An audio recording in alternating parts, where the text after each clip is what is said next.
اسی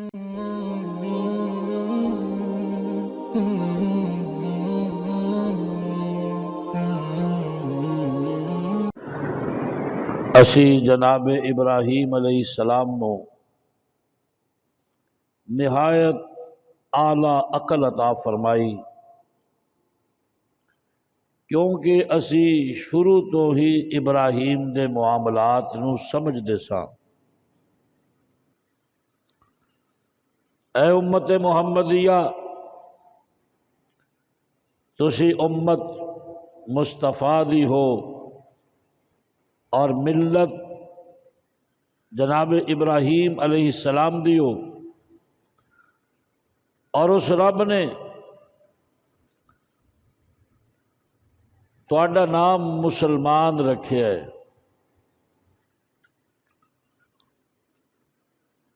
حضرات گرامی قدر،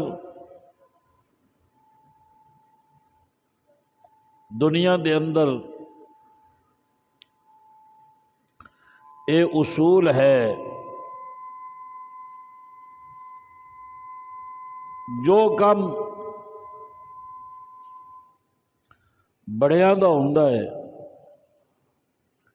اسے کم نو چھوٹے لے کے اگے چل دیں۔ اسی اکثر دیکھتے ہیں صنعتکار دا بیٹا صنعتکار ہے، زمیندار دا بیٹا زمیندار ہے، تاجر دا بیٹا تاجر ہے، غرض عالم دا بیٹا عالم ہے، اور اسی طرح نسل در نسل گدی نشینی ہے۔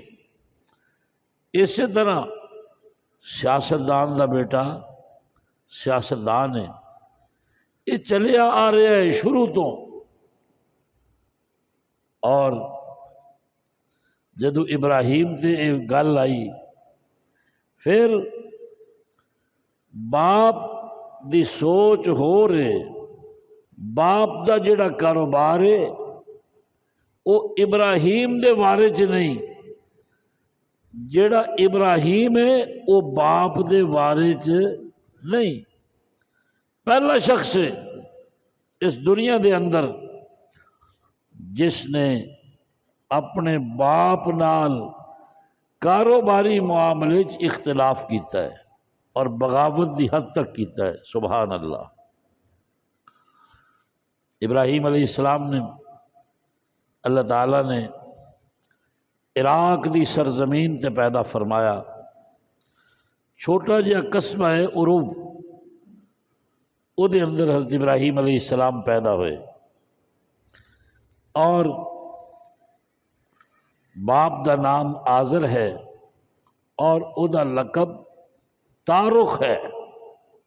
لقب کی ہے تارخ، جی میں مولویہ نے بھی اپنے نام نال تھوڑا جہا حساب کتاب لایا ہوتا ہے، جی میرا نام شکیل احمد ہے تو عثمان لقب ہے، اسی طرح ہر ایک نے، کسی نے آسی لکھیا ہوتا ہے، کسی نے خاکی لکھیا ہوتا ہے، کسی نے قاسمی لکھیا ہوتا ہے، ہر کوئی نال اپنے کچھ نہ کچھ لکھدا ہے۔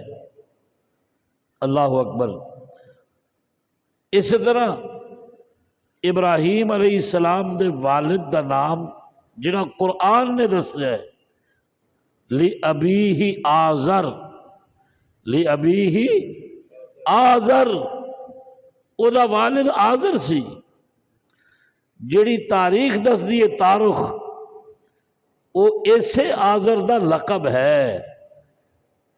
اسی تارخ نو آزر نہیں کہہ سکتے کہ کیونکہ قرآن دی مخالفت والی ہر روایت ردی دی ٹوکری جو سٹی جا سکتی ہے، قرآن دا انکار نہیں کیتا جا سکتا۔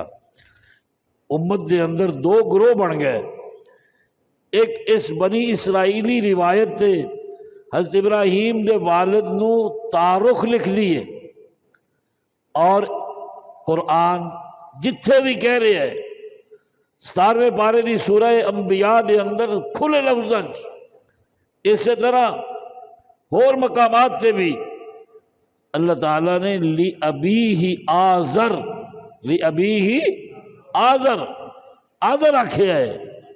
آزر کا مطلب بت بنان والا، ڈائریکٹر آف سنم انڈسٹریز، جتنے اس دور چ بت بنتے سی سب تو بڑی اس دی انڈسٹری سی۔